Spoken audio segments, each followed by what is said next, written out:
বিশাল এই হাতির মতো মানুষগুলো জাপানের মেয়েদের ক্রাশ।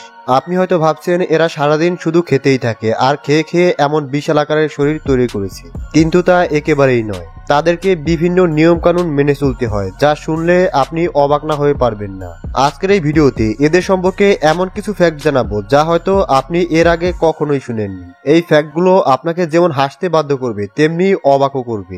আর হ্যাঁ বন্ধুরা, এই ইনফরমেশনগুলো কালেক্ট করতে এবং ভিডিওটি মেক করতে আমাদের অনেক মেহনত করতে হয়, তাই অবশ্যই একটি লাইক করে আমাদের উৎসাহিত করবেন। চলুন শুরু করা যাক।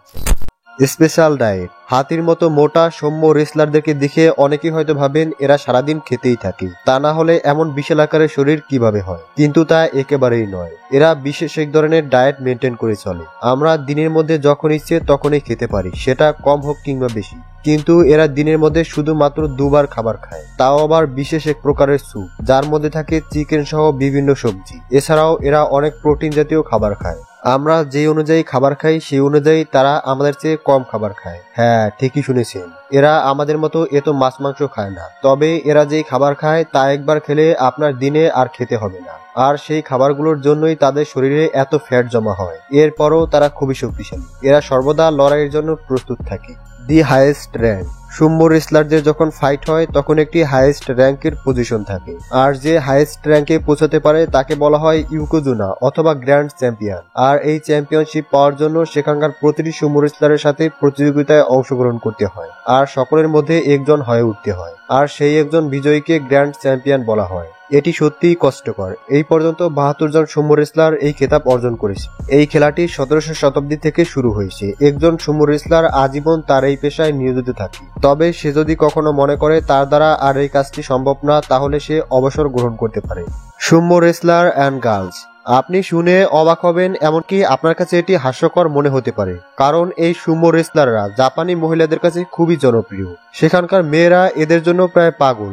আপনি শুনে অবাক হবেন, সেখানকার বেশিরভাগ মেয়েদের জিনিসপত্রের অ্যাডভার্টাইজিং এর জন্য সুমো রেসলারদেরকেই ব্যবহার করা হয়। এরা বিভিন্ন অ্যাডভার্টাইজিং করে থাকে, সেটা গাড়ি হোক কিংবা সাধারণ ব্যবহৃত কিছু।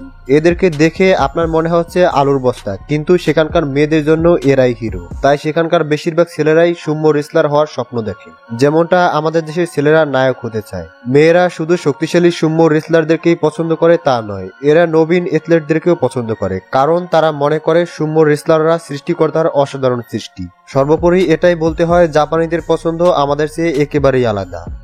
রিয়াতুলস ইন দি রিং। আপনার কি মনে হয় এরা সরাসরি রিং এর মধ্যে প্রবেশ করেই ফাইটিং শুরু করে দেয়? তা একেবারেই নয়, কারণ এরা লড়াইয়ের পূর্বে 5 মিনিট প্রার্থনা করে, কারণ প্রার্থনা ছাড়া এখানে লড়াই শুরু করা হয় না। তবে এক্ষেত্রে যে যার মতো প্রার্থনা করে। এরপর তারা সেখানে পানি আর লবণ ছিটিয়ে দেয়। নিশ্চয়ই ভাবছেন এমনটা কেন করা হয়। আসলে তারা মনে করে এমনটি করার ফলে সেখান থেকে সম্পূর্ণ খারাপ শক্তি গায়েব হয়ে যায়। এগুলো তাদের চিন্তা ভাবনা। তবে এর সাহায্যে আপনি আবার ভূত তাড়াতে যায় না, তাহলে কি হবে তা তো বুঝতেই পারছেন। দি হেভিস্ট সুমো রেসলার। সুমো রেসলারদেরকে দেখলে এক একজনকে দানবের মতো মনে হয়, কিন্তু এদের মধ্যেও রয়েছে সবচেয়ে বড় দানব, অর্থাৎ সবচেয়ে বড় আর সবচেয়ে মোটা। আর তার নাম অ্যানাটমি মিখানভা। সে পৃথিবীর সবচেয়ে মোটা আর লম্বা সুমো রেসলার। মনে করা হয় সে যখন রিং এ প্রবেশ করে তখন রিং কাঁপতে থাকে, আর তার সাথে যে লড়াইয়ে অংশগ্রহণ করে তার অবস্থা খারাপ হয়ে যায়। এর কারণ হলো তার এই অদ্ভুত ওজন। তার ওজন 264 কেজি। সে পৃথিবীর সবচেয়ে মোটা সুমো রেসলার। সে সকলের আইডল ছিল, সকলেই তার মতো হওয়ার স্বপ্ন দেখত। প্রিজ ফর দি চ্যাম্পিয়নস। আপনি বিশ্বাস করতে পারবেন না, এরা যখন বিজয়ী হয় তখন এদেরকে $19,000 মূল্যের পুরস্কার দেওয়া হয়, তাও আবার ট্যাক্স ফ্রি। এরা যখন ন্যাশনাল লেভেলে খেলে তখন অনেক বড় বড় বিখ্যাত মানুষ এদেরকে পুরস্কার দেয়, যেমনটা এখানে দেখতে পাচ্ছেন ডোনাল্ড ট্রাম্প এদেরকে পুরস্কার দিচ্ছে। এজন্যই বলা হয় সুম্মো রেসলারদের মধ্যে যে একবার ন্যাশনাল চ্যাম্পিয়ন হতে পারে সে অনেক টাকার মালিক হয়ে যায়। এছাড়াও জনপ্রিয়তা তো রয়েছেই। পৃথিবীর বিভিন্ন জনপ্রিয় মানুষদেরকে এই খেলায় অতিথি হিসেবে ইনভাইট করা হয়। তাহলে ভেবে দেখুন জাপানদের কাছে এই খেলাটি ঠিক কতটা গুরুত্বপূর্ণ। এটি তাদের একটি ঐতিহ্যবাহী খেলা, আর তারা তাদের ঐতিহ্য কখনো শেষ হতে দেয় না। Ranking system. এই খেলার মধ্যে কিছু নিয়ম রয়েছে, চাইলে যে কোনো খেলোয়াড় একে অপরের সাথে লড়াই করতে পারে না। এর মধ্যে দুটি ক্যাটাগরি রয়েছে। এর মধ্যে এক ক্যাটাগরিকে বলা হয় লোয়ার ডিভিশন, এক্ষেত্রে জুনিয়ররা অংশগ্রহণ করে, আর অপরটি হলো ন্যাশনাল র্যাঙ্কিং, এর মধ্যে অভিজ্ঞরা অংশগ্রহণ করে। এরপর এই খেলায় যারা হেরে যায় তারা সেখান থেকে বেরিয়ে যায়। এভাবেই বিজয়ী ঘোষণা করা হয়।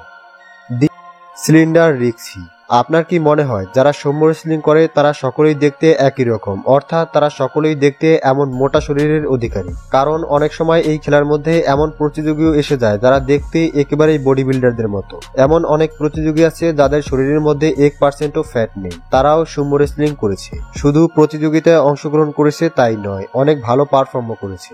এর মধ্যে একজন হলো রিকিশ। তার শরীরের গঠন খুবই চমৎকার, যা অন্যান্য সুমো রেসলারদের তুলনায় অনেক ফিট। সে এই পর্যন্ত 31 বার winner of the impressive cup বিজয়ী হয়েছে, আর সে এই পর্যন্ত 1000 বারের চেয়েও বেশি বিভিন্নভাবে বিজয়ী ঘোষিত হয়েছে। এর আগে আর কাউকে এতবার বিজয়ী হতে দেখা যায়নি। তার ওজন 120 কেজি। সে প্রথম যখন এই খেলায় অংশগ্রহণ করে তখন তার ওজন ছিল মাত্র 90 কেজি। এই ওজন নিয়ে হয়তো কেউ কখনো সুমো রেসলার হওয়ার কথা চিন্তাও করবে না, অথচ সে অবিশ্বাস্যভাবে সফল হয়েছে। স্পেশাল ক্লোথেস, এদেরকে আপনি দুইভাবে চিনতে পারবেন। এর মধ্যে একটি হলো এদের অস্বাভাবিক শরীর, আর অন্যটি হলো এদের ঐতিহ্যবাহী পোশাক। এগুলো দেখে আপনি বুঝতে পারবেন এরা সুমো রেসলার। এরা বিশেষ এক ধরনের ঐতিহ্যবাহী পোশাক পরে। এরা এদের র্যাঙ্ক অনুযায়ী পোশাক পরে।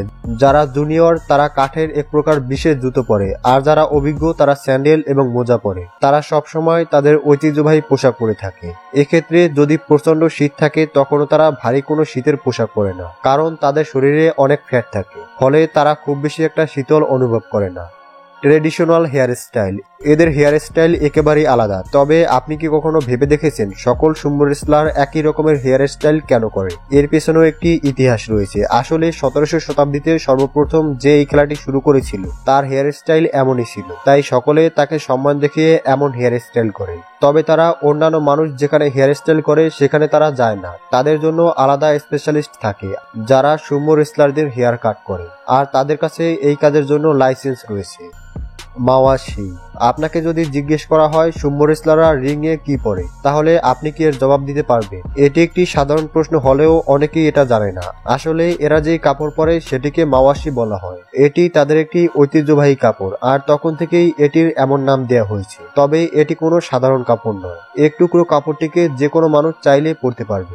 আমাদের দেশের মানুষ ঠিক যেভাবে ধুতি পরে এরাও অনেকটাই সেইভাবে মাওয়াশি পরে। এই গেমগুলোতে অনেক টাকা ইনভেস্ট করা হয়। অনেক সময় দেখা যায় তাদের কাপড়ের সাহায্যেও অ্যাডভার্টাইজ করা হয়। সাধারণত নতুন সুমো রেসলারদেরকে সাধারণ কাপড়ের সাহায্যেই মাওয়াশি পরতে হয়। তবে যারা বড় রেসলার তাদেরকে সিলভার বেল্ট পরার জন্য অনুমতি দেওয়া হয়। তবে সবচেয়ে অদ্ভুত বিষয় হলো এই কাপড়গুলোকে তারা কখনোই পরিষ্কার করে না। হ্যাঁ, শুনতে অবাক লাগলেও তারা কখনো এই কাপড়গুলো পানি বা অন্য কিছুর সাহায্যে পরিষ্কার করে না। এরা এগুলো ব্যবহারের পর এগুলোকে শুধুমাত্র রোদে দিয়ে রাখে, এরপর আবার ব্যবহার শুরু করে। ড্রাইভিং ব্যান, আপনি শুনলে অবাক হবেন, পৃথিবীর কোনো সুমো রেসলার গাড়ি ড্রাইভ করতে পারবে না। তাদের জন্য খুবই কঠোর এই আইনটি করা হয়েছে, কারণ বিশেষজ্ঞদের মতে যখন এমন বিশাল আকারে কেউ গাড়ি চালায় তখন সর্বদাই ঝুঁকি থেকে যায়।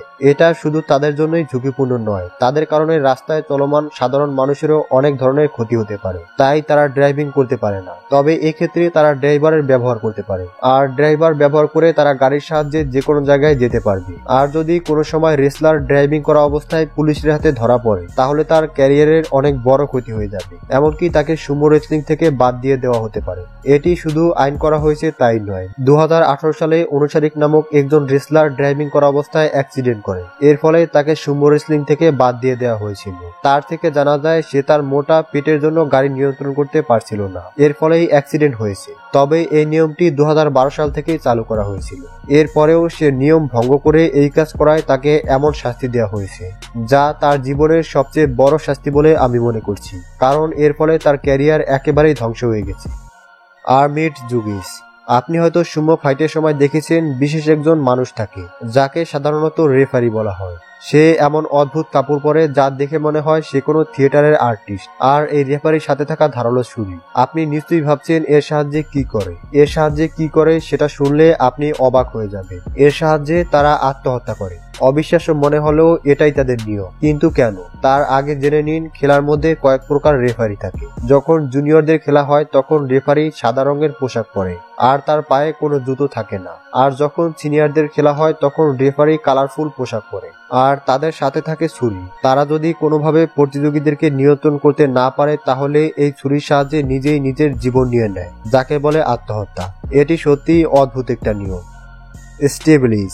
বর্তমান ডিজিটাল যুগ থাকার পরেও সুমো রেসলাররা যখন এই প্রফেশনে আসে তখন 3 বছর পর্যন্ত তারা কোনো প্রকার ইন্টারনেট ব্যবহার করতে পারে না, কারণ ইন্টারনেট ব্যবহার করে তারা যেন কোনো খারাপ কাজের সাথে সংযুক্ত হয়ে না যায়, এর জন্যই এই নিয়ম করা হয়েছে। এরা সকাল 4টার সময় ঘুম থেকে উঠে যায়, এরপর কোনো কিছু না খেয়ে 4 ঘন্টা পর্যন্ত বিভিন্ন কাজ এবং ব্যায়াম করে। এদের শরীর দেখে মনে হয় এরা হয়তো কোনো কাজ না করেই সারাদিন শুধু খাওয়ার উপরেই থাকে, কিন্তু তা একেবারেই নয়। এরা সাধারণ মানুষের তুলনায় অনেক বেশি পরিশ্রম করে। এরা নিজেদের কাজ নিজেরাই করে, নিজেদের রান্নাঘর পরিষ্কার করা সবকিছু এরা নিজেরাই করে থাকে। প্রিয় দর্শক, এদের লাইফস্টাইল আপনার কাছে কতটা অদ্ভুত লেগেছে তা অবশ্যই কমেন্টসের মাধ্যমে লিখে জানাবেন। সবশেষে ধন্যবাদ।